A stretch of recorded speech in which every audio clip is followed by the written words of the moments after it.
we are going to be channeling an entity by the name of Anttarr, who has a message I pray prepared for you.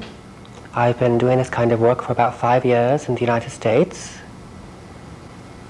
And each time that I do one of these videos, somebody asks me what kind of sensations do I experience and what kind of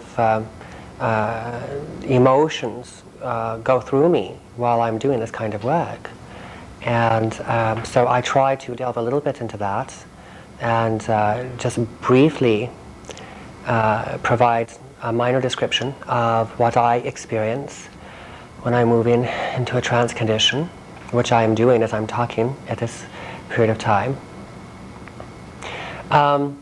Sometimes I hear voices in the right or left hand side of the back of my head, usually the right hand side, but occasionally that changes.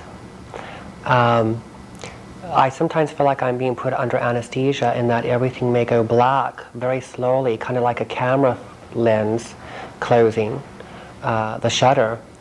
And then I just wake up and this communications happened. And people report all sorts of different phenomena.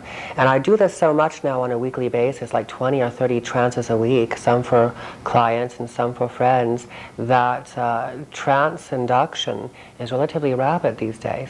When I first began, sometimes it'd take as long as 45 minutes, 30 minutes, but now it's just like I'm just falling into a black pit sometimes. And I don't have any fear these days, but when I first began doing it, it was a scary experience because it was like giving up my own identity, and I was rather conservative about wanting to share my body with another energy force. Frequently I feel like I'm being covered by an electric blanket or an electrical fog that's descending over me, and the hair on my body and on my arms will begin to stand up, and I get little prickly sensations, and my muscles may begin to go into minor spasms. I wouldn't say convulsive movements, that would be an outright exaggeration, but I get electrical shocks that travel up and down my spine, and a host of other sensations and feelings. And whenever I feel Anttarr drawing near, I almost feel like warm air currents or sometimes cool air currents flowing around my physical body. And so there's many different ways that I experience this phenomena. They're always changing and evolving, and because they're always changing and evolving, I think it's going to be very interesting keeping up with this video series, because you'll get to hear some very fascinating recreations of different phenomena and witness them, in fact, actually taking place genuinely through a real clairvoyant who is not a phone line master psychic, but a different kind of psychic, though I do phone consultations with a pre-scheduled appointment.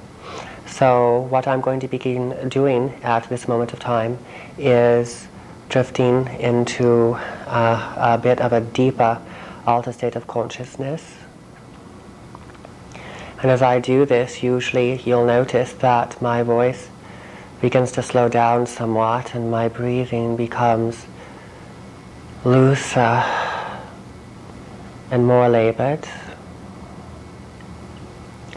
And I begin to lose awareness of the sensations in my physical body and awareness of the room and those who are present. And sometimes just before I sign off, I say goodbye to everybody, hoping that I'll come back when it's all over.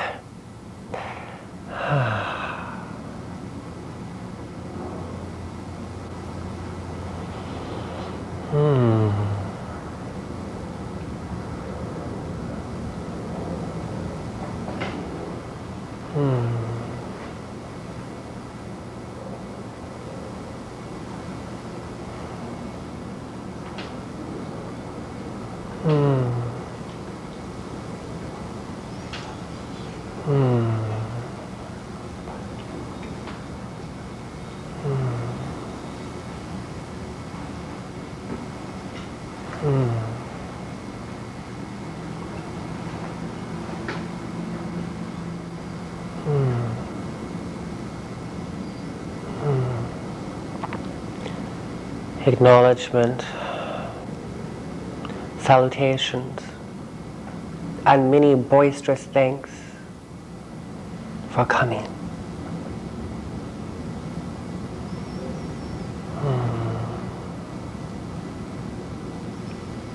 I have delivered hundreds of lectures and communications in my short term of work with our psychic Shimoke.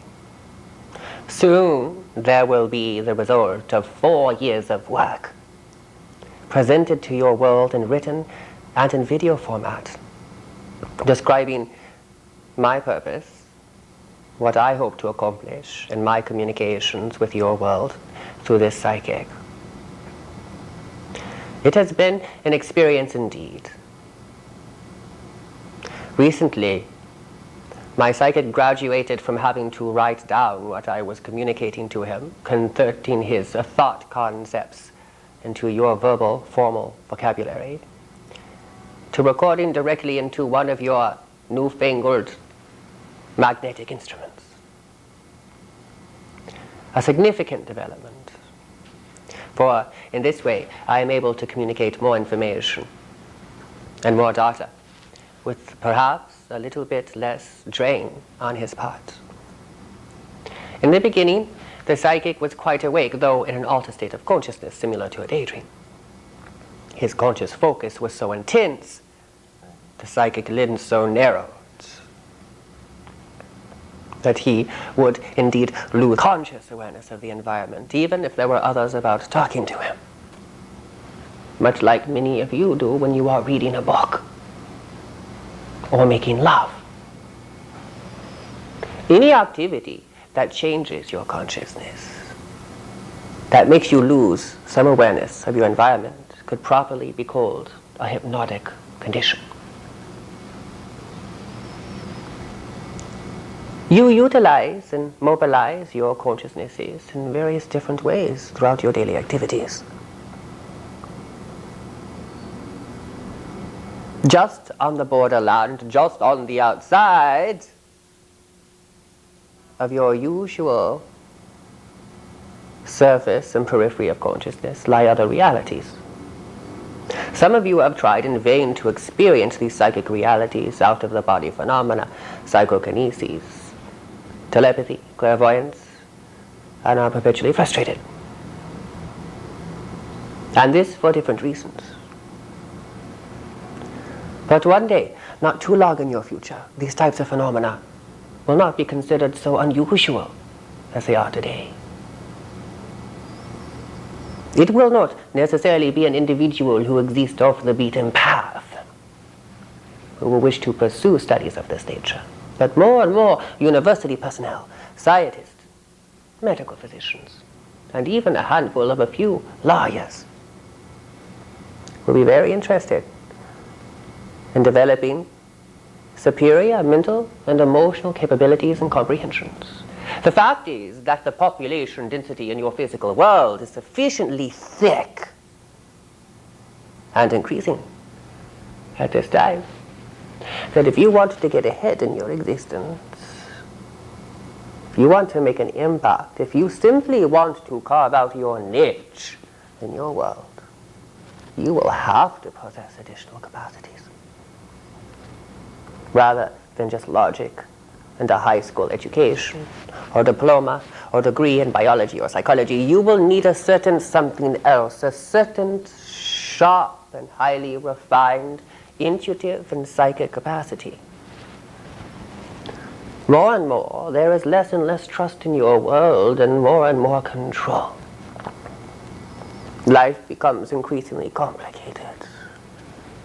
The amount of time you have to spend planning your activities and coordinating your activities and getting to where you need to go, the logistics have you, is increasing enormously for those entering into the workforce, for those in the workforce. Those attempting to raise a family in your times are experiencing a vastly much more difficult life, in a sense, in a very real sense indeed, than their parents did. The standards and the rules and the regulations that you have to live up to in your life today are much higher now.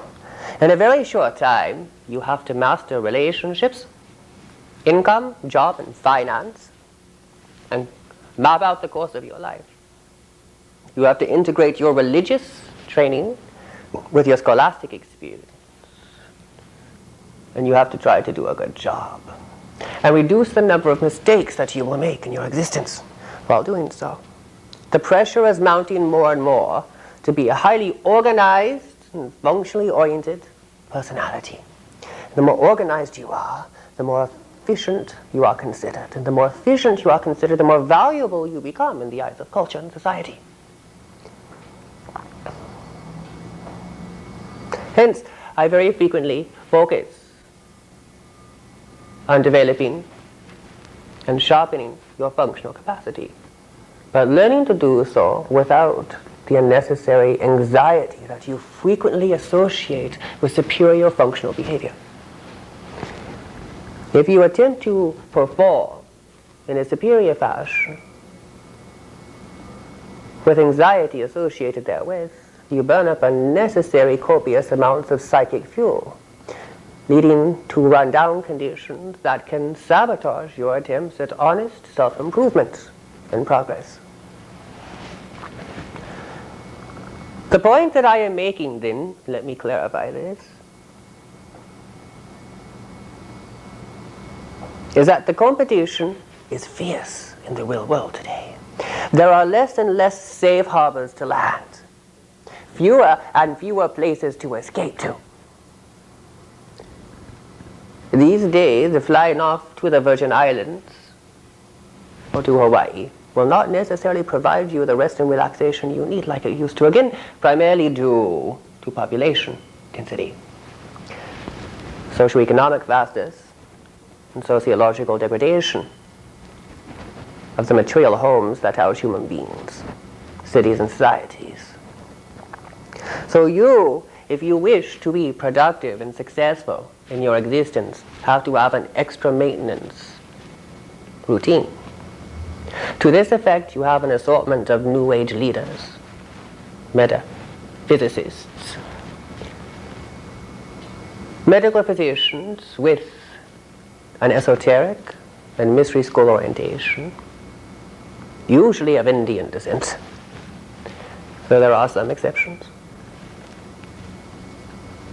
to help propagate an awareness, a general awareness of what is available to the aspirant in your world. To this end, you have thousands of books and periodicals, hundreds of videos, and even new age and new wave music. And searching through these realities and attempting to make sense of these realities could take a lifetime. Therefore, it is my assertion that there are certain shortcuts that need to be provided for the average human being that may not have a degree in metaphysics, or psychology, or psychiatry, or medicine. The very person who may feel that an entity such as myself would use an overpreponderance of large words that have little meaning and sound like the words of an overeducated, snobby graduate of some type. In order for my message to affect the human population, it must be able to touch each person who hears it. It is true that some of the sentences that I will use and that I do use are long. In order to function more efficiently, you will have to modify your usual perceptual and thinking patterns. I make no bones about this. The fact is, however, again, in your world, to succeed and to make a difference, you need not necessarily marry rich to become rich. You need not necessarily be born with a silver spoon in your hand, or gold if you prefer, to have it more convenient. But you must have intentionality and clarity of purpose and of vision, and a certain lenient attitude and a sharp wit and mind so that you can cut through, frankly, a lot of the bull that you will be exposed to in your life. Cut through the static so you can behave in a more effective and efficient manner in your activities to produce the results that you yourself want and need.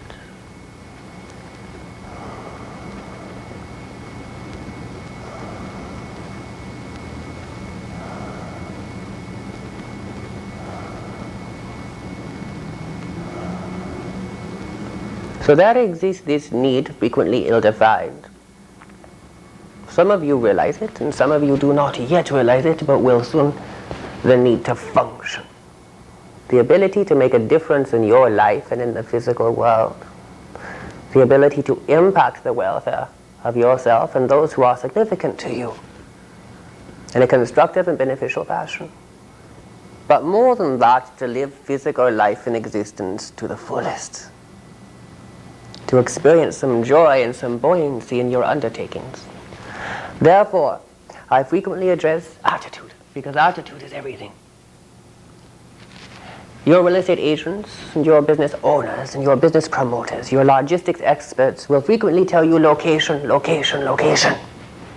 Location, yes, is vital and important. There's only one power that can overcome good advertising and location, however. And that's attitude, attitude, attitude. The attitude with which you approach things makes all the difference. A meal prepared by an angry wife or husband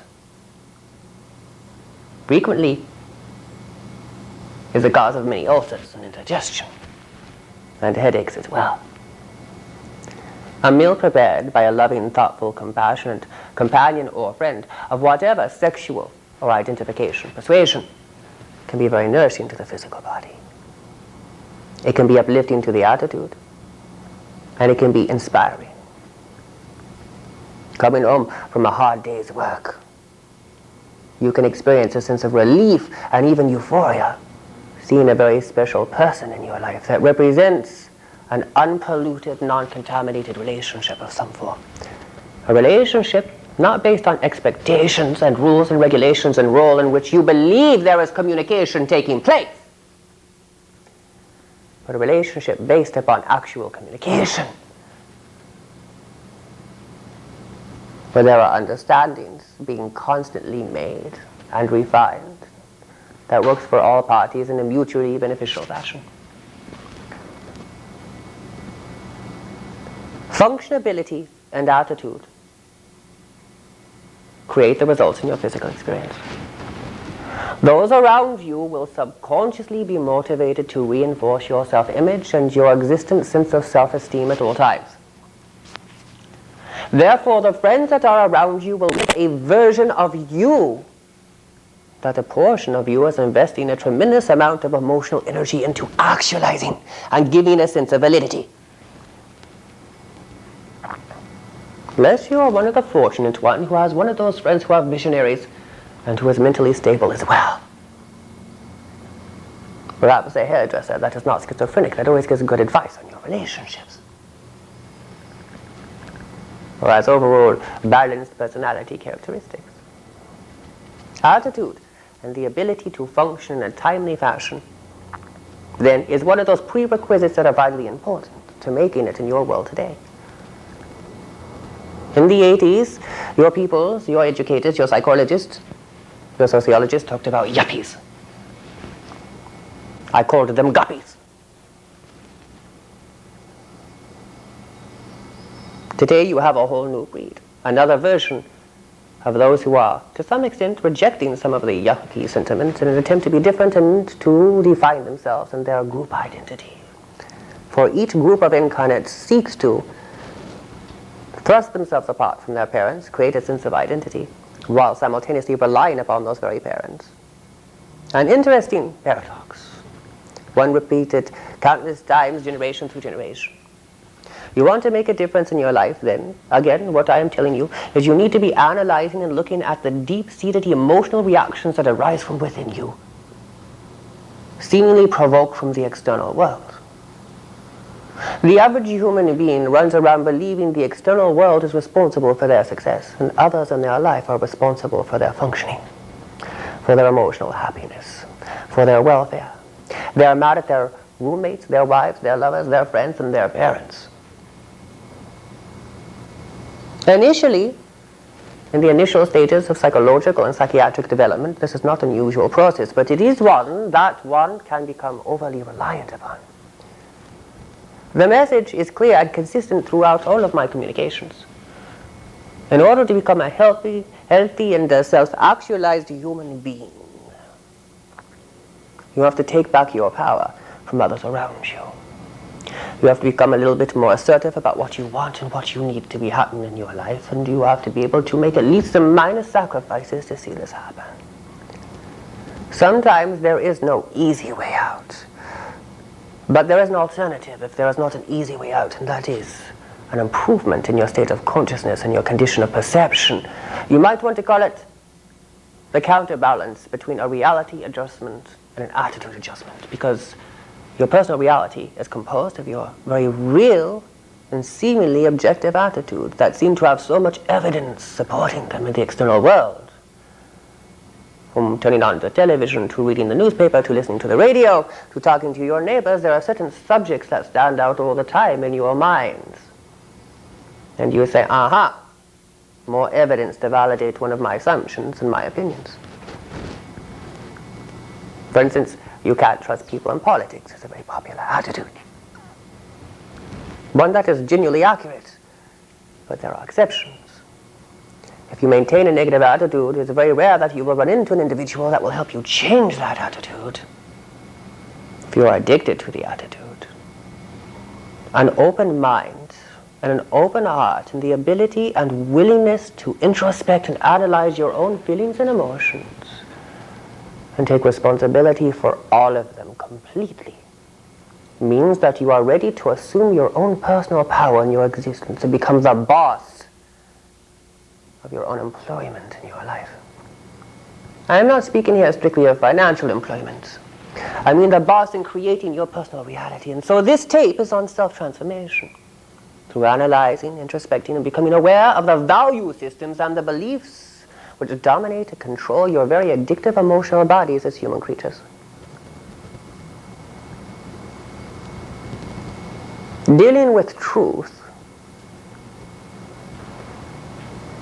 though frequently entertaining, will sometimes mean discussing and dealing with relevant and irritating realities that you may wish to deny exist.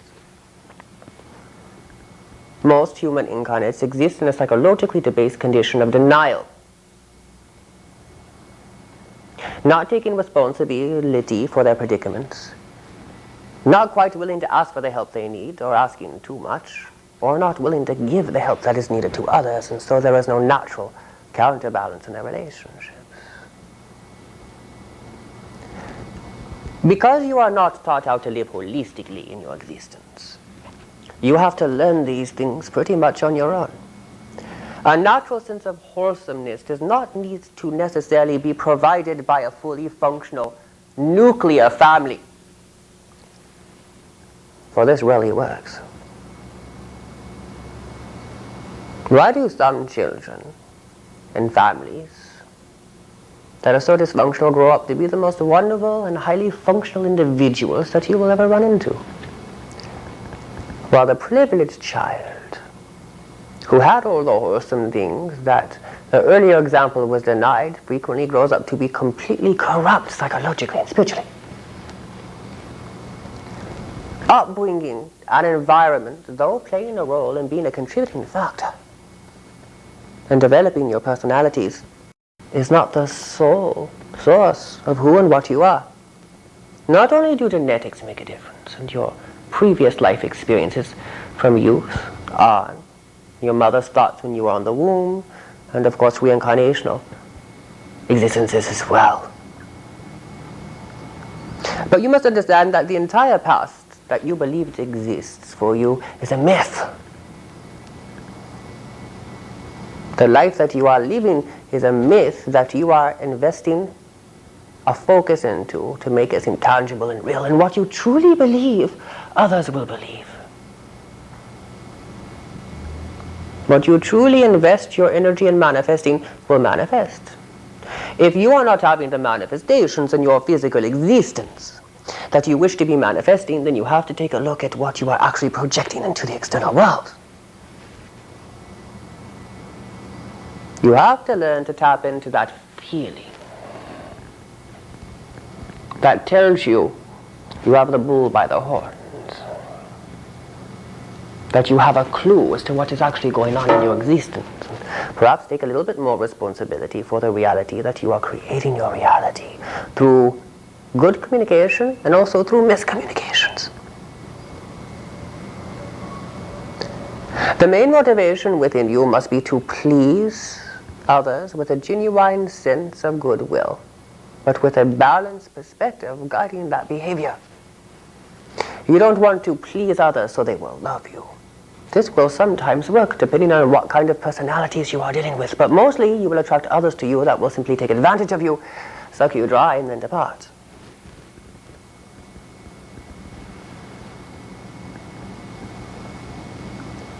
The angle of your awareness and the extent to which you are aware of how you are creating your personal reality will determine the results in all of your affairs. But these are results that you can modify. Right now, in the moment point, listening to this video, watching the corporal image, the physical image of a psychic in trance being mobilized and utilized by an entity far older than I care to tell. Right now is one of those all-significating moment points where you can make a decision. A decision you may need to reaffirm many times to be successful, but one, nevertheless, that is life-changing.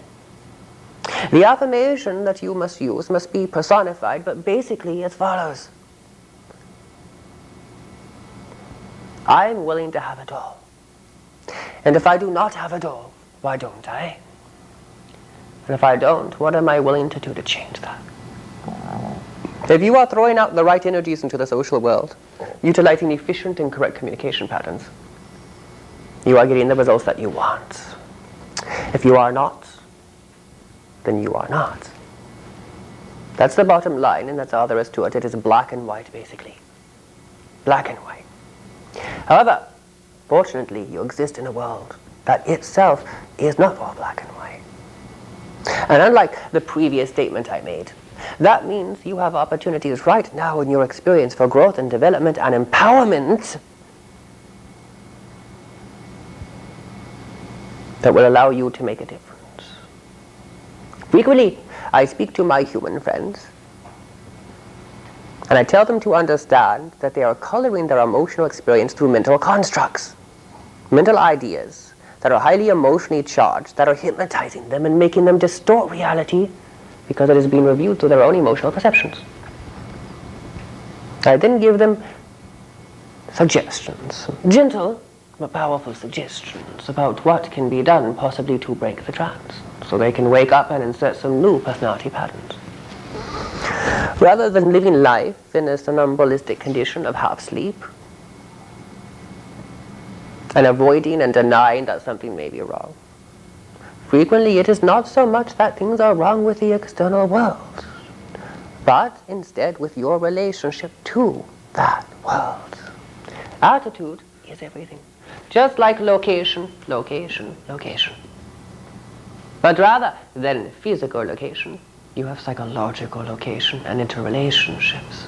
So your psychological location within your value system produces a very determinate and realistic effect on all that you do. You can literally have anything that you desire, as I frequently repeat to my earth friends, if you are willing to grow for it and reach for it. That may mean, and nearly always does, that there are certain attitudes and preconceptions and misconceptions and projections that you will need to reabsorb and change and modify. So this tape is on self-change and self-modification. The previous subjects that have all been mentioned are being tied together under the subject of self-transformation.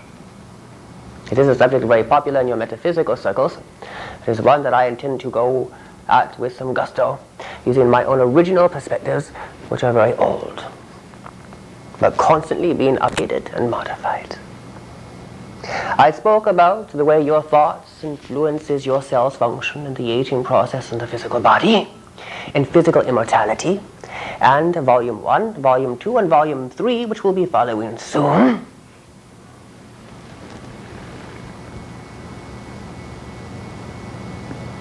And many other tapes and subjects that we have been producing, so that you, the viewer, have the opportunity to be exposed to a genuine, realistic, non-fraudulent phenomena from a genuine ghost educator.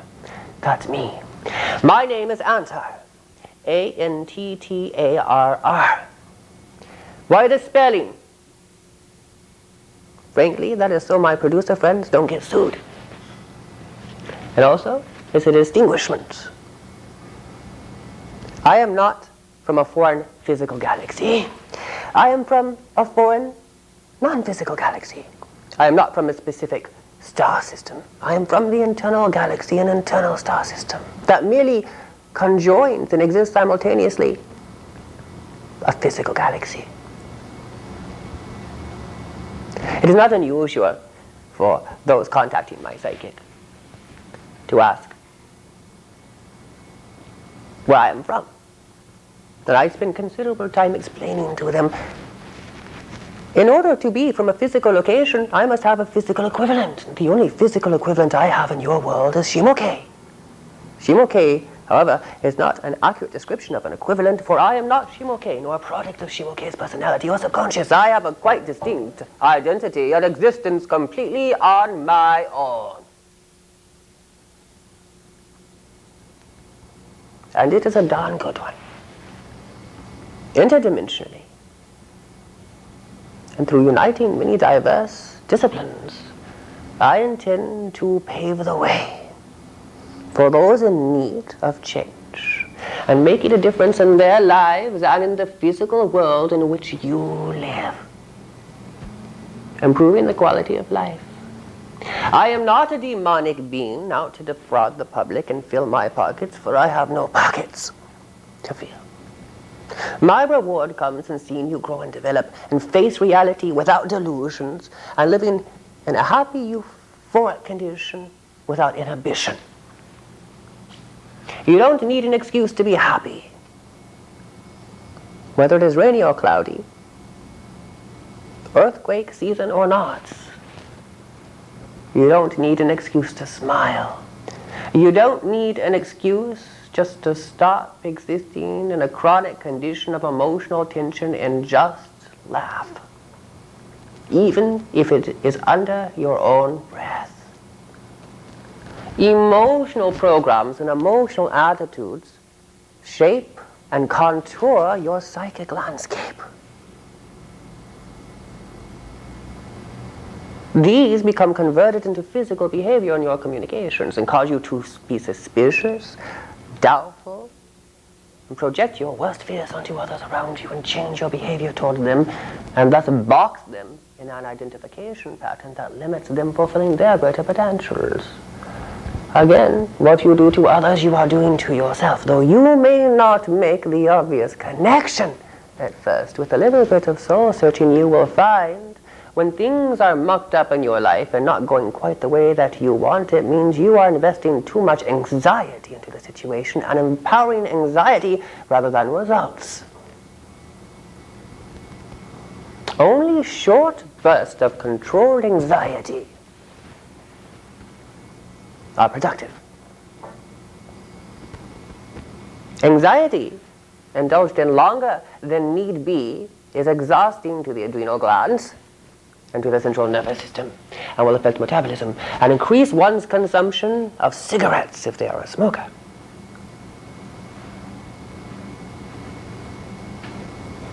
There is a way that you can get more done and do less work.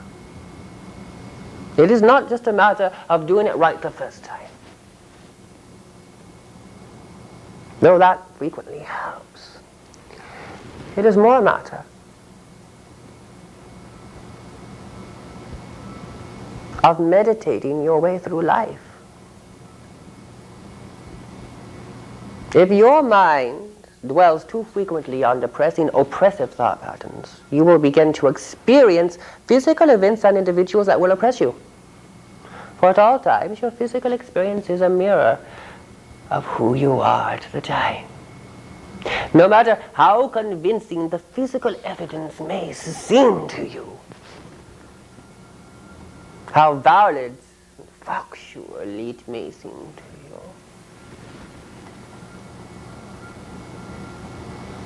it is a projection from your internal psychoscape, from your own personal electromagnetic microorbit that is telepathically communicated to others and attaches itself to them, actually creating impulses within their neurological systems to behave the way that you despise the most.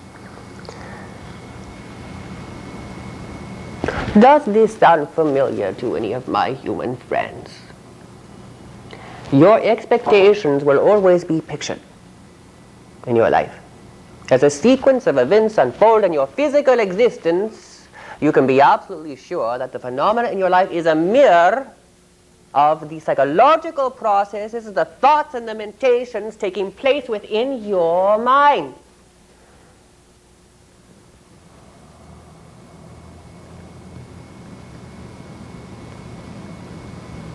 This being reality, if you do not like what you are seeing in your physical existence, then it means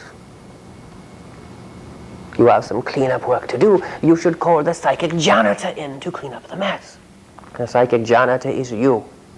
Maintenance is vital to healthy psychological and emotional hygiene. There's no doubt about that. And there's no way around it either. If you wish to have it all in life, no matter how old you are, whether you are 10, middle-aged, or 95, it makes little difference. You must understand and know the contents within your physical brain if you wish to understand the contents within your external world. For you are always going to meet those projections in your experience. If you believe in evil, you will experience evil. If you believe in deception, you will create deception. If you believe in betrayal, you will experience betrayal, because it all is a mental interpretation. It is an interpretation thrust out from your own inner psychological processes. Some of you are so good at this, others will believe you. All of your friends do. That's why they are your friends. Because you all seek to create and to experience consensus. You know you will do favors for somebody much more readily if they tell you what you want to hear.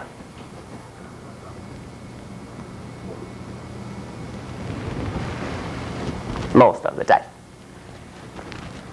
You know you are more likely to get your way if you tell others what they want to hear.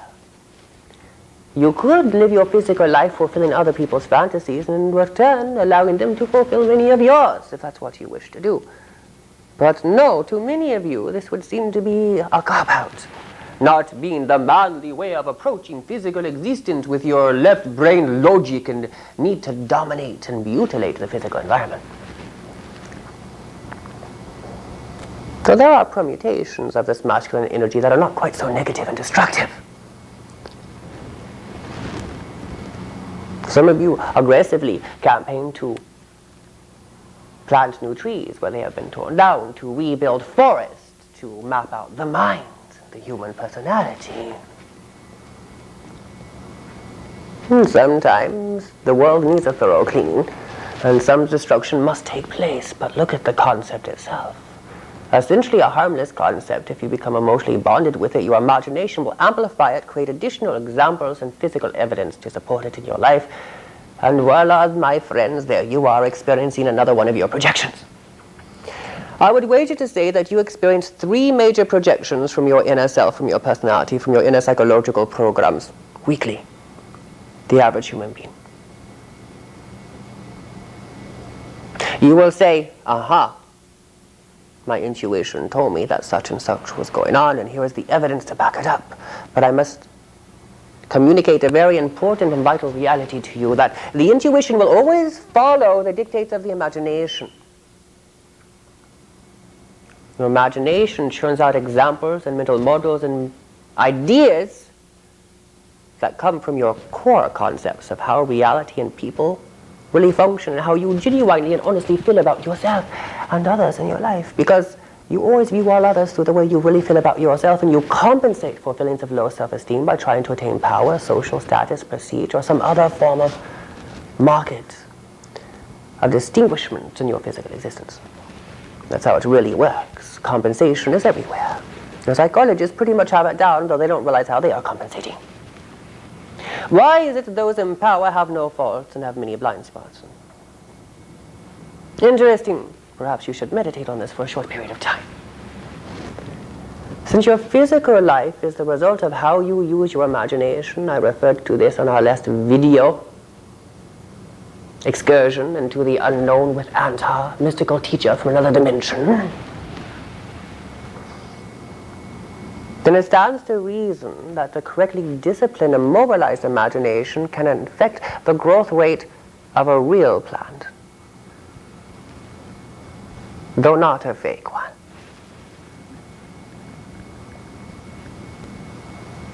And can accelerate the healing of wounds in physical human tissue and of animals as well.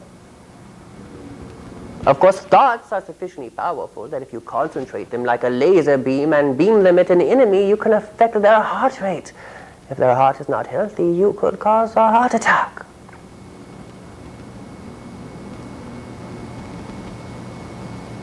I am not suggesting that you do this, simply mentioning reality. Many of your social scientists and your concrete sciences, your so-called real, verifiable sciences that work in the world of measurable emanations, may make claims to you that the mind has no power over the body or over the bodies of others, simply because they have blind spots and they are viewing their lives through an accumulation of attitudes and values and beliefs that create their own evidence just like you are. If you are not liking what you are seeing, then you must make it pliable, grease it, and see if you can work another ideology into your ideological system. This may take plenty of grease, for some of you are very rigid and rusty and rebellious at times to the concepts that I share with you. I am not here to flatter your egos, but to empower you so you can escape from the limited thought concepts, the cages, the bars, the jails, and the prisons of your own limited, small, fearful, scared, dejected selves, living in a constant fear of rejection by those whom you respect and love and idolize in your physical existence. You can make a difference in your world today, again, right now, by making the resolution not on New Year's Day, because every day is New Year's Day. Every minute is a New Year's minute. If you look at it that way, you have a lot more opportunity to make changes. The resolution is to have it all. And you should never settle for less. Because settling for less means that you're second best, or even worse, third best, or perhaps fourth best in your existence. Serving others is one thing, but did you know that you can serve others and yourself simultaneously and do a damn good job, if I might say so? But this is a growth experience. Some of you have better social skills and are less shy than others and naturally more extroverted due to the wiring of your endocrine systems. But did you know it is possible to affect the functioning of the enzymes produced in the endocrine system, that not only through diet, but through certain meditation techniques? You have the power to change the way that you feel, perceive, and experience your life events. Can man ask for any greater power than that? No, not really. Because if you have that type of communication with yourself, you have the ability to communicate with others and change their resistances towards your ideas.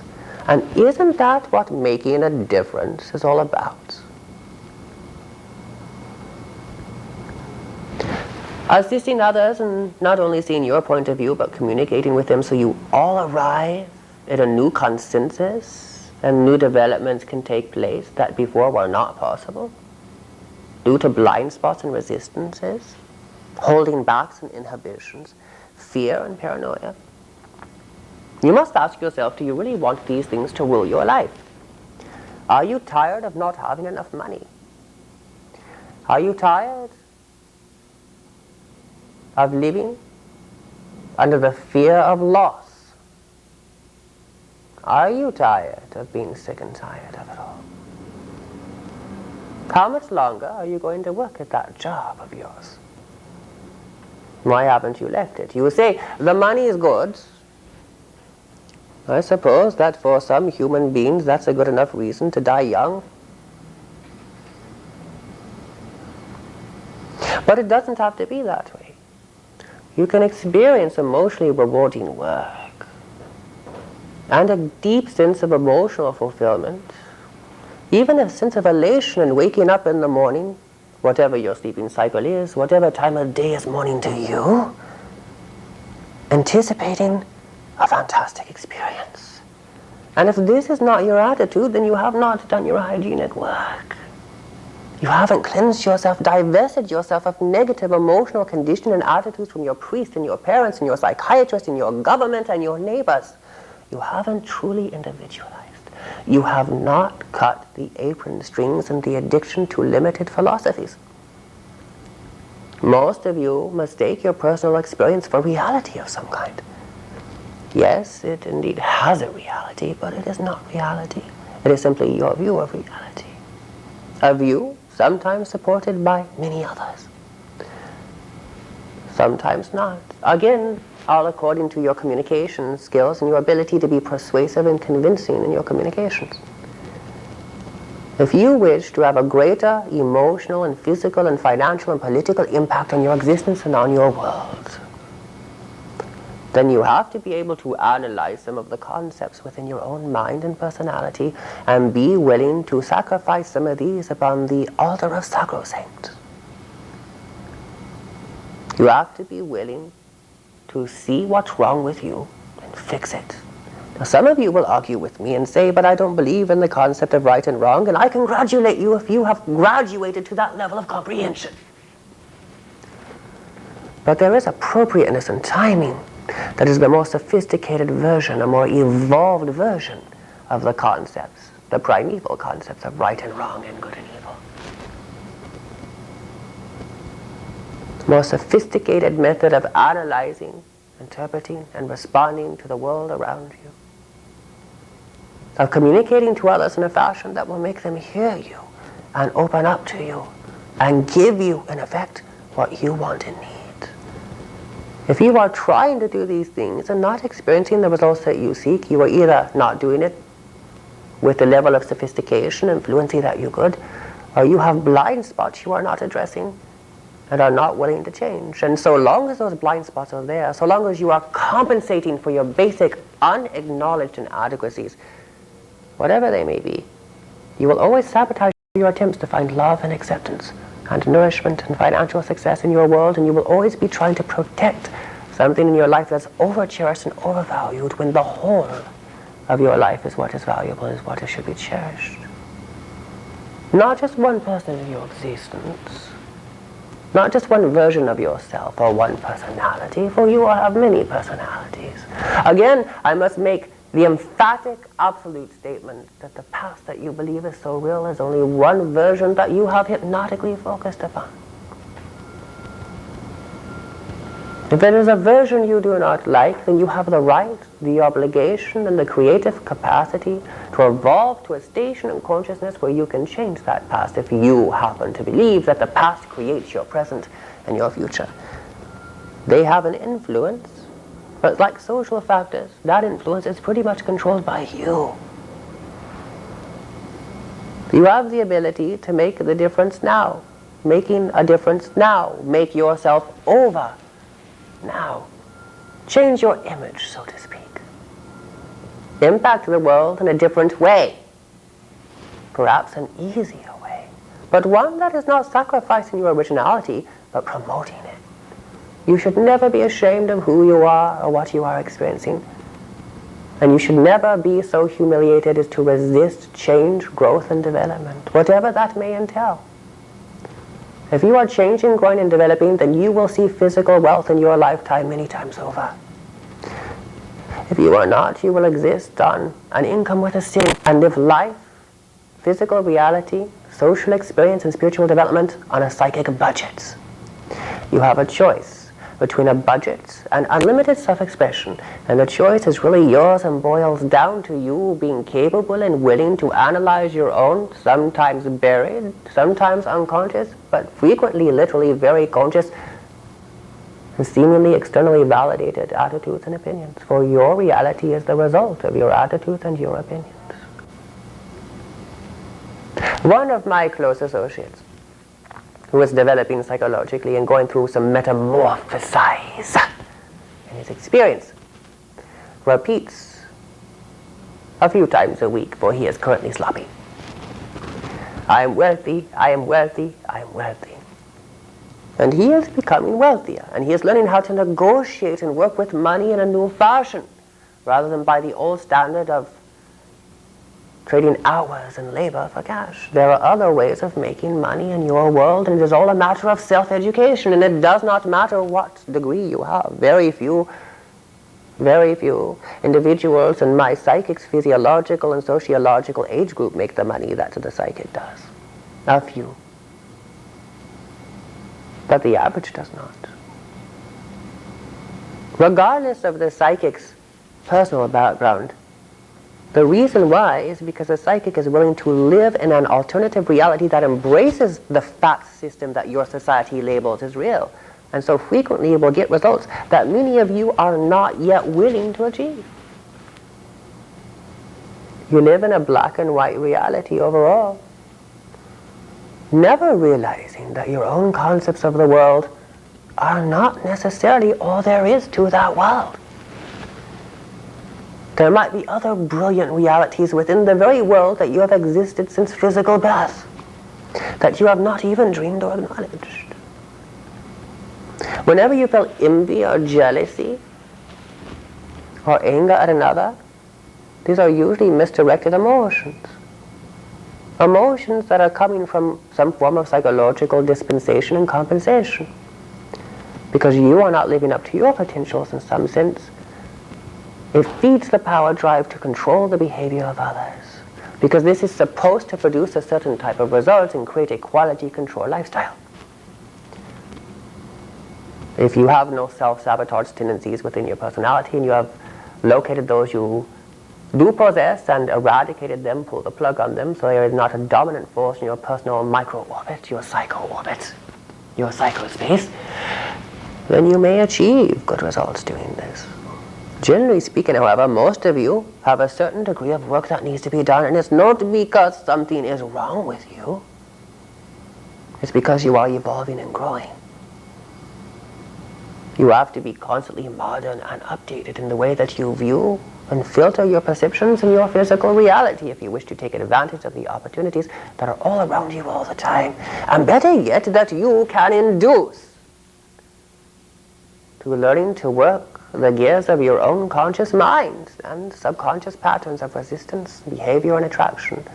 The average human mortal exists in a condition of their emotions running them around and making them miserable or happy. Is that any way to exist for anybody? Should your emotions determine your level of happiness? They frequently define your personal experience of frustration and irritation and pleasure in your life. How many people in your physical existence are genuinely happy and fulfilled beings? Some of them possessing everything and others possessing nothing, and it makes little difference. It's attitude, isn't it? If you want to feel better today, you have to learn how to talk with your emotions and, in a sense, whip them into shape without being ashamed of them. The longest journey does indeed start with a single step. But it is a step that will, if frequently repeated, become many steps. And at some point down that long road of self-discovery and self-exploration, you will uncover the buried thought patterns within you that are causing you to create certain results in your life and your physical experience. A certain level of robust honesty and a willingness to face your own insecurities and fear and anxiety will always provide, in the long run, the best results toward manifesting the glittering reality that could be yours at any time, simply by changing your mind and letting the union of your mind and your physical heart generate a new perspective within you that opens up emotional potentials and perceptive capabilities and decision-making prowess that you are not currently utilizing in your life. You do not need to use adrenaline and anxiety and fear of loss and fear of deception to control yourself anymore. This is not the enlightened way, though it is the most common and popular way. Rather, you take defensive maneuvers and positions simply as precautions, but not out of fear. What is approached with fear will many times produce good cause for fear. Because if you are coming from trying to avoid a feared situation or object, you are empowering that object or situation within your psychospace, and bubbles of thought energy travel forth from your psychospace and influence the subconscious self-concepts of others so that they will in fact behave in a fashion to support whatever it is you truly believe to be real for you. So again, if you are not liking what you are experiencing in your physical life, you need to be analyzing, what do you believe? If you have a mate that is being unfaithful, you have to understand what script are you projecting upon that person. Were there perhaps some confused ideologies mixed together in a rather random fashion, producing the result in your life called this specific relationship? Absolutely. Your physical existence is a result of your psychological habits and patterns of projection, perception, and omission. These three basic psychological correlations form personal experience. If you want to be truly powerful, you have to, in a sense, be ready and willing to become a more empowered version of yourself, which would require a new psychological and sociological synthesis and the ability to create a new image. An image that works for you and others as well. Some images, due to social conditioning, heavy television watching, exposure to newspapers, and of course to the educational process, will tend to naturally generate a feeling of irritation or fear in others. Other images, simply due to conditioning, will work for you if you learn to use these images because of the positive association with these images. You will learn how to use these things in your careers and in your personal lives to make your lives a richer and more rewarding experience for yourself and for others, and even, when used in the correct way, to not only enrich and make your life a more pleasurable experience, but a more powerful experience, a more satisfying experience. And you can even affect the development of disease processes within your physical body using many of the techniques that I have not only communicated, but will be communicating in the hundreds and hundreds of sessions that will be delivered through this psychic to your physical world in the years and decades to come. None of these communications will ever be out of date. They will never be dated, because the knowledge is timeless knowledge. It is born constantly and eternally modernized in the now. If some of the phrases and the concepts seem unfamiliar to you, look them up in a dictionary. If you cannot find them there, you can write to the address given on the back of this video, and you will be sent information. I use and create and forge together new thought phrases because I understand that words are powerful concepts that condition your emotional and sociological experience and your spiritual development as well. So many times I will deliberately break the rules and create words that do not exist. Your language was born the same way. Your language at one time, the word symbols that you use hundreds of times a week, were not used a few centuries ago in the version that they are today. Language, like consciousness, is changing, and by changing the language that you use, you can change the society in which you live. This is why it is very important you do not label others and stick them in a category. You reinforce certain prejudices within their own psychology that can increase the power of their dilemma and yours as well.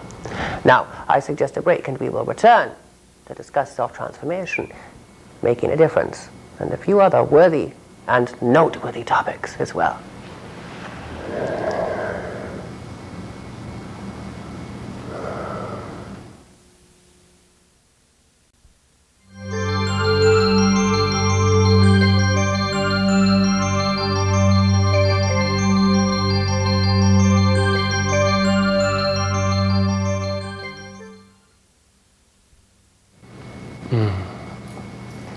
Now, I am present because I never left the session, and I enjoyed the screen activity on break. We will continue.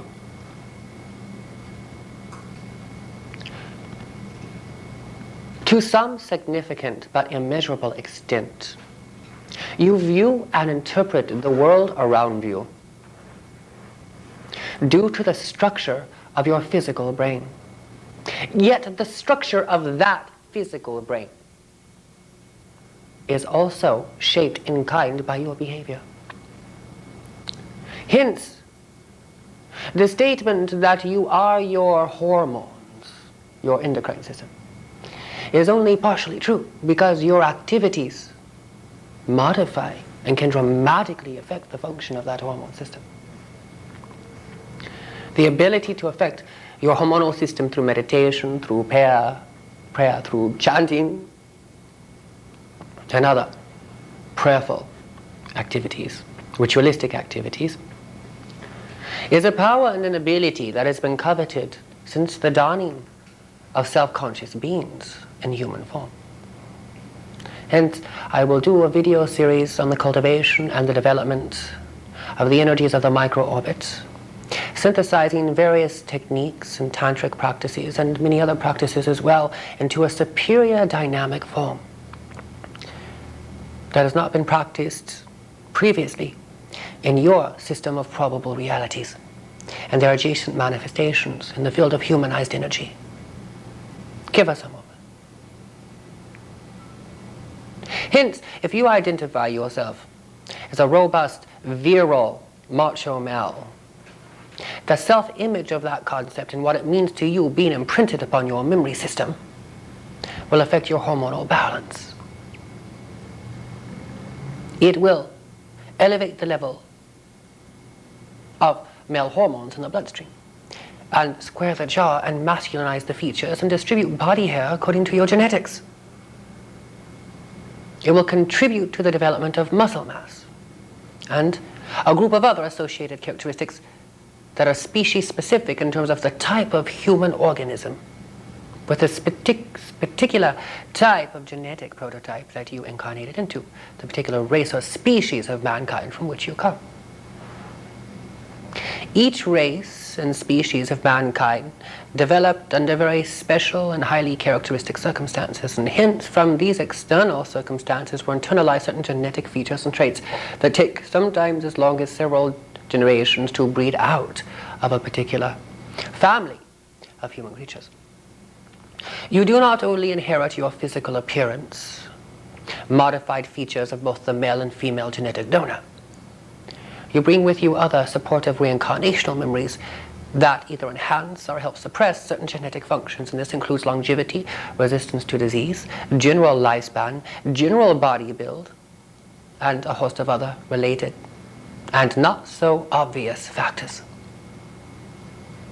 So to some extent, the way that you view the world is the result of inheritance.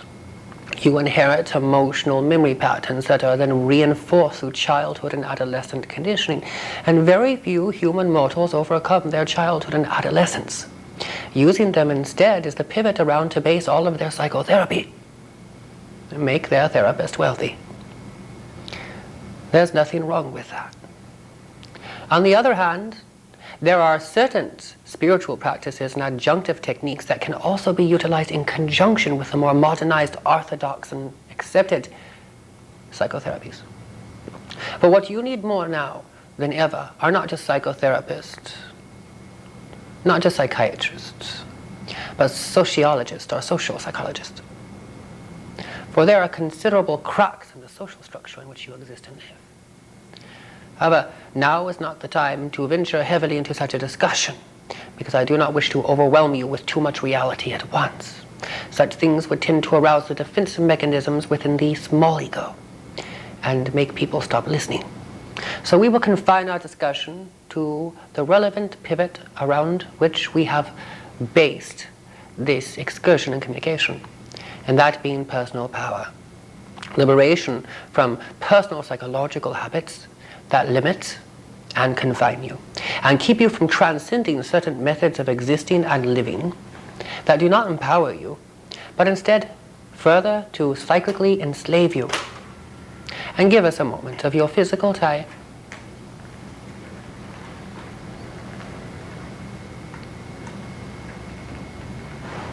Self-transformation is a deliberate act of self-improvement.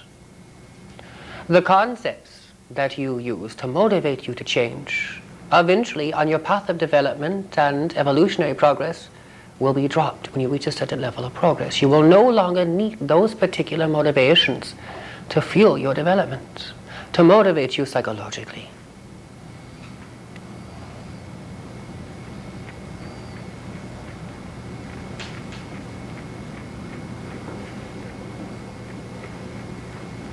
Again, I would suggest that at various points throughout your day that you visualize the life that you feel should be rightfully yours but is not.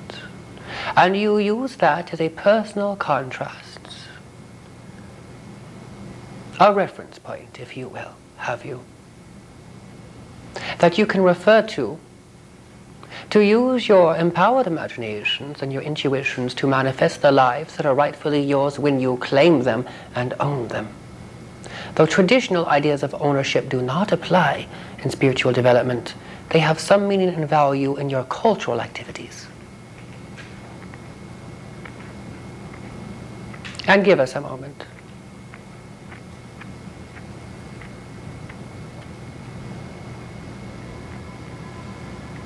The physical world that you exist in, with all of its negative and positive potentials and chances for growth and for development, as an outpicturing of some very primal and ancient psychograms within your psychology. At one time, individual groups within the species had to defend themselves and experienced a type of gang guerrilla warfare, not infrequently. So there were other cultures and civilizations that existed at one time that did not need to develop these aggressive characteristics. They were more tame and domestic overall. Some of you are prone to anger easier than others due to some of these psychograms that you inherited in your genetics. Also, occasionally certain traumatic experiences in youth or during sensitive stages of your development during any period of life naturally reinforce the cyclic and repetitive character of anger. Expressing anger in an efficient fashion while not alienating others, but in fact communicating in a more efficient fashion to bring them closer to you is a very vital and important subject. It's vital and important because you cannot manifest the life that you want without cooperation from willing others. Others who are willing to devote their time and resources toward manifesting a consensual vision of self-improvement and a world of opportunity for all participants. And that means developing and cultivating the ability to overlook certain inadequacies and other personalities. Not to deny their existence, but to develop a type of patience and sophisticated sensitivity so that others are not so harshly judged and put off until they gain a stronger integral strength within their spiritual psychology and operate from a more advanced base of personal understanding. In a sense, all of the participants of our rapidly developing social and spiritual network are indulged on a path of evolution that share some characteristics in common. Each member and each participant, and that includes all who are currently watching these videos, for you are part of the family too, the family of man, will have to overcome certain blind spots and learn how not to make others responsible for their reality, but instead responsible, each in appropriate measure and proportion, for the cumulative social reality that you all exist in. In other levels of consciousness, beyond the physical level of consciousness, of hypnotic fixation and focus that you exist in on that particular wavelength of brain frequency that you call reality, are other realities equally as pertinent that follow different laws and assumption patterns. Other root realities are involved here. You frequently contact these realities in the dream state, where certain events and episodes in your life may happen out of sequence. For the dream world is composed more of meaning than of solid form, where solid form are only psychologically charged symbols that represent deeper emotional sentiments and cognitions. This vast inner world is paved with many paths, each that take you to a particular psychological core and ore of meaning values and personal interpretation that is designed to enlighten you and allow you to come from a more powerful, more life-changing perspective. All of your existence, decade by decade, you will have to develop a sense of self-monitoring and self-measurement, where you learn to pace yourself and your activities in a rudimentary fashion that is most effective for you. Not too sophisticated or complicated or difficult, and not too easy, for you need a certain amount of challenge in your existence to keep the fire burning, to keep the electricity flowing, to ignite and to excite your personality, to thrust those images produced and born of your deep levels of imagination onto the external world and work real magic. Magic is not a source of evil in your world. Magical and psychic powers are not conferred upon you from others outside of your entity-hoods, from evil spirits or demonic beings. Instead, they are inborn natural skills wrapped up, sometimes buried, within your genetics if you do not experience them regularly on a day-to-day basis. You need not necessarily take mushrooms, LSD, ecstasy, and a host of other substances such as methamphetamine to productively and handsomely improve the function of your consciousness and your emotional relationship to reality and the social world in general. Rather, you use meditation and prayer and deep thinking and true, genuine searching to curiously investigate new avenues of self-expression and self-expenditure. You begin to invest emotionally in realities that pay you in other ways than strictly financial. In this way, you become wealthy not only financially, but spiritually and psychologically as well. The value of your communications to your friends and your loved ones and individuals in positions of power and authority, and many individuals not in positions of power and authority, become more impactful and potent in every way when you operate from this level. But to get to this level from where you are means that you cannot deny any feelings of agitation or anger or irritation or disappointment that may be within you, but face them squarely and directly and pull the plug on these things. Irritation, though genetically programmed to some extent, is one of those things you can easily pull the plug on when you learn to recognize you may have an irritation or an anger disorder. I am not one of your psychologists, and so I am not here to diagnose what may be wrong with you, but more to diagnose your potentials and what, emphatically, may be easily within your reach in terms of changing and transforming your life and functioning in a more efficient and potent fashion to achieve the results that you wish to achieve in your physical existence. Literally, there is nothing in your world, in the universe, that is beyond you. When you first conceive of such things, whatever the cherished objective may be, it may seem so far away, but it becomes more tolerable rather than intolerable when you concentrate on the steps necessary to get there, even though you may not necessarily have defined what that really means in terms of practical everyday effort and behavior, you must essentially to some extent be willing to initially grope your way around till you get a feel for things. By groping, you improve your methods of coping. At least you must be willing to make a fool of yourself and sometimes an ass also, in order to get where you need to go.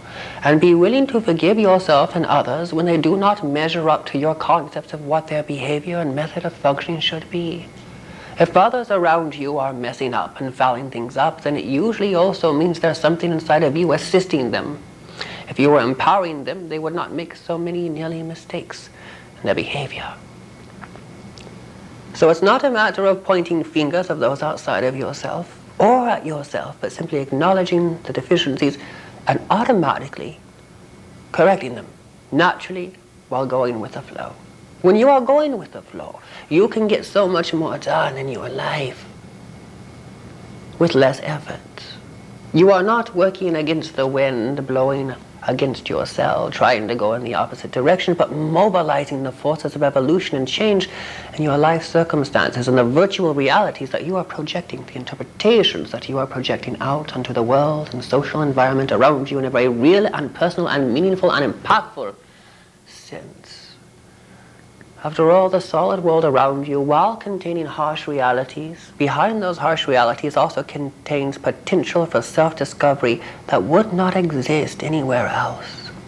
There is a value in all of the challenges, circumstances, and people in your life, whether that includes a chronic or life-threatening disease, the loss of a fortune of some kind, the loss of a relationship or your life's love, does not mean those were the only sources of those rewards in your life ever, at any time. It was only the source that you honed in on and bonded to at that time in your existence. Time is meaningful and meaningless simultaneously from a spiritual perspective, for there is timing. But spiritual perspectives do not necessarily respect the common flow of time as it is socially interpreted or perceived, for that is a mental construct in man's mind. A native in Africa, a century ago, who had never seen a clock before, still experienced time, but it was from a very different reference point than his brethren in the more developed countries. That's what we're talking about here, are the structures and foundations of penetrating your personal psychological vehicle with the mental programs and the psychic tapes that support the structure so that you have new emotional and psychological and physiological capabilities and you become a spiritual athlete in your own life. You have a hero inside of you and you must learn how to communicate with that hero. Behind every loss is an additional opportunity for growth and for advancement and for understanding. Innocence, dilemmas in life that are emotionally frustrating carry within them their own rewards. It is all a matter of tuning in to the correct wavelength in your life circumstances and not too harshly evaluating yourself and others when they misbehave from the standards, the scripts, and the rules that you have written for them, because innately everyone really wants to please you. And they really want to make you happy if you learn how to communicate how they can do so. And if one learns to stop manipulating others through fear, then one unleashes themselves from the trap of fear. Human beings are addicted to suffering in all forms, just as much as they are addicted to compensation and to pleasure to cover up that suffering. Simply existing is a divine pleasure. It is the reason and a purpose that stands on its own. It is a miraculous accomplishment that few of you dare to comprehend in your mortal, normal states of waking consciousness.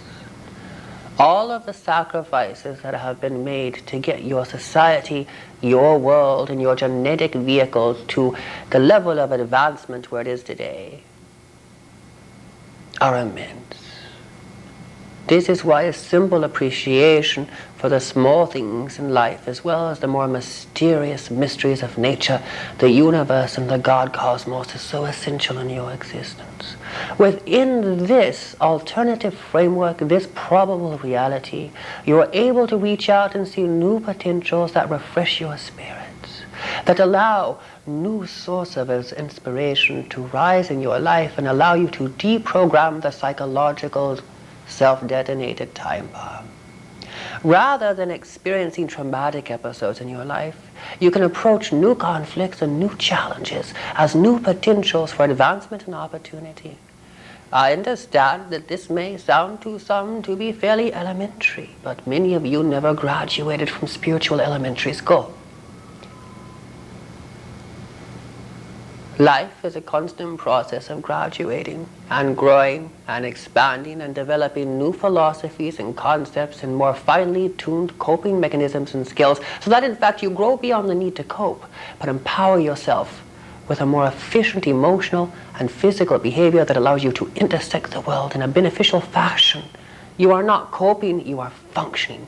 Coping, in a sense, is related and allied with repression and oppression. There is no need to cope. There is the need to transcend the need to cope. When you're coping, you are only making do. You are putting up with something. You are making it bearable. Rather than coping or making it bearable, or resorting to various devices and psychological techniques to suppress pain, if you learn to handle it in an altogether different evolutionary manner, you don't have to be running from something all of your life, trying to find something that you think is somewhere else when it was right in front of you, right inside of you all the time. Now, you can have some very interesting experiences on your travels. I encourage traveling. But many of you jump from relationship to relationship trying to find the perfect mate when you, in fact, are not the perfect mate. You tend to attract what you are. If you are growing and developing spiritually, psychologically, and socially, developing a greater grasp, a more grandeur but functional understanding of life's potentials in a very private and real personal sense, you will quickly outgrow addiction to particular phases of your life, naturally and fairly easily. And you must learn to locate and to understand the way your psychology works personally, without judging yourself too harshly. You tend to do to others what you do to yourself, and many of you are not very good to yourselves, but harsh and critical. Not always in the most beneficial fashion. How do you respond when somebody tears down everything you are doing constantly and is never pleased? Whether it is your boss, your lover, your wife, your children, your comrades at work, or an open enemy. How does that make you feel? Does it improve your performance? Do you really get even? Ultimately, of course, the best type of revenge is indeed to live well. That is what all of these video series are all about, is living well and having it all. It's not just a new age philosophy designed to sell videos and books. It's a concept that's a liberational concept. We are, after all, the spiritual liberation army. We are fighting the war of ignorance, of separation, of suppression, and of oppression. If you are feeling oppressed in your life, then you must stop oppressing others. And you must stop oppressing your own divine, incarnated, self-evident abilities that are remarkable if allowed to grow and flourish in your affairs. And very frequently I advise my psychics, friends, and clients in your world to begin doing something creative in their lives. Writing songs, poetry, plays, joining the performing arts, expressing themselves in some fashion that is not directly connected with making a living, at first anyway. To open up the areas of their personality and their brains that will allow them to express those potentials that lie dormant but are very close to the surface of their consciousness, sufficiently within reach that they can feel the power course through their veins when they feel in tune. It is your birthright to have all that you need in physical existence, and to stand up for your rights and the rights of consciousness is expressed in all forms and all types of life in the cosmos. So a certain respect for God's creation and yourself as God's creation means that you must never condemn yourself or your circumstances. Railing against circumstances will frequently only make them much worse by pushing all the wrong buttons in those around you. And rather than working for you, it tends to erect self-sabotage potentials, in which you strive harder and harder to avoid something, only to bring it about by trying to avoid it. What you fear, you tend to bring about. However, denying that you fear is even worse, for it brings out what you fear even more swiftly. Rather than denying or trying to avoid, you face it and confront it and make friends with your fear. It is your fear, your own emotional attribution to the events around you, that are the cause of many of your afflictions rather than those events themselves, because after going bankrupt for the first time, after losing your home or your children or your wife or your lovers or a prestigious job for the first time and surviving it, you find it never really meant that much to you anyway on a deeper level. You simply got out of touch with your own creative resources, bonded emotionally to a certain pattern of life interpretation that you outgrew, became too heavily bonded with it and formed an addiction with it. Addictions do two things. They offer pleasure and they irritate simultaneously to perpetuate the cycle of addiction. You don't have to have irritation in your life. Perhaps short creative intervals, but that is really all you need. Rather, you can use pleasure and reward to motivate yourself and to motivate others. Chiding others in a critical, non-caring fashion is not productive and beneficial, but counterproductive. Rather than tearing others down to build yourself up, it is more important that you focus on the good within others and build you and them up simultaneously, because then you are working on morale, group morale. If you have something to say to somebody that you love or know in your physical existence and have not said it, then by all means sit down and write it out. Put it in a vocabulary that will get the message across effectively without pushing the wrong buttons, because when you push the wrong buttons, you are self-sabotaging. You can have anything you want. People want to give it to you when you know what you want. It does you no good to fumble around, to miscommunicate. Rather, define what you want, reach your goals, and then progress on to other goals naturally and smoothly in the cycles of your personal evolution and the flow of your life circumstances. Self-transformation is a means of intersecting your own emotional patterns so that you can feel the way you really want to feel, which is not agitated or angry or depressed or feeling despise or jealousy for another, but rather respect and positive esteem and admiration for others. When you feel this for others, they return it to you, for ultimately people in your life return to you what you are giving out. There's no way out of this vicious karmic cycle. This is why it is so necessary to develop and learn techniques of meditation, whether it be through yoga or chanting or tantric practices or magical practices or simple prayer or positive affirmations. Light or heavy magic, it is up to you. But life is magic. It is magic when you can face reality, see it for what it is, and change those things about it you don't like so you have something else, another version of reality. A new framework from which to draw your sustenance and your strength, but ultimately that sustenance and your strength must come from within you. The more you have, the tendency is for you to have more. The less you have, the less you tend to have. Because life tends to equivalate what you are going through. So hence you may run around for a period of time saying, I am wealthy, I am wealthy, I am wealthy, and being very frustrated because you look around and compared to what you see in your mind, you do not have it yet, but you find over a period of a couple or 2 or 3 years, or perhaps 5, it's different for each of you, you will actually have more and more. You will attract wealthier and wealthy individuals to you. You do not have to have blood, sweat, and tears to be wealthy. It is not necessary to hurt any longer than it is necessary to hurt. There's no need to prolong the misery or to make others miserable. Rather, focus on what you want and grow towards it. It is like I have always said, and I will perpetually say this until the day my psychic dies and beyond. You can have anything that you desire if you are willing to grow for it. And it's all a matter of how far you are willing to go and what type of modest sacrifices you are willing to make. I have wagered in this particular communication to, in a rather roundabout fashion, using a particular vocabulary designed to expand your mind and mental processes, to shock your creativity into operation, to address several subjects related to self-change and transformation, to psychic development and to achievement. How to spot patterns in your personality and in the personalities of others that limit them reaching personal excellence in all ways. I'm simply here to remind you and to show you step by step, though in my own unique, highly creative fashion, how you can have it all. But this will involve self-transformation.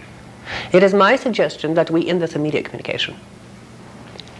I bid you all a very creative and lustrous existence, and deny yourself not, nor deny pleasure to others. Good day. Watch the psychic awaken.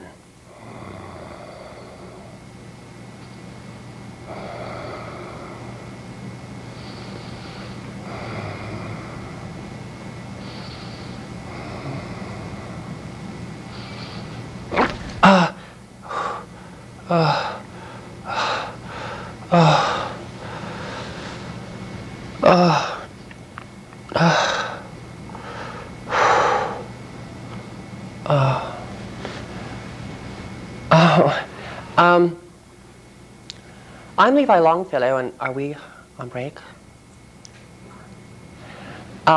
This has been a communication from my guide, Anttarr, and I hope it was interesting. I'm going to watch this video as soon as possible so I know what's on it. I hope this has been information that will further your progress and that you've learned something valuable. Good day.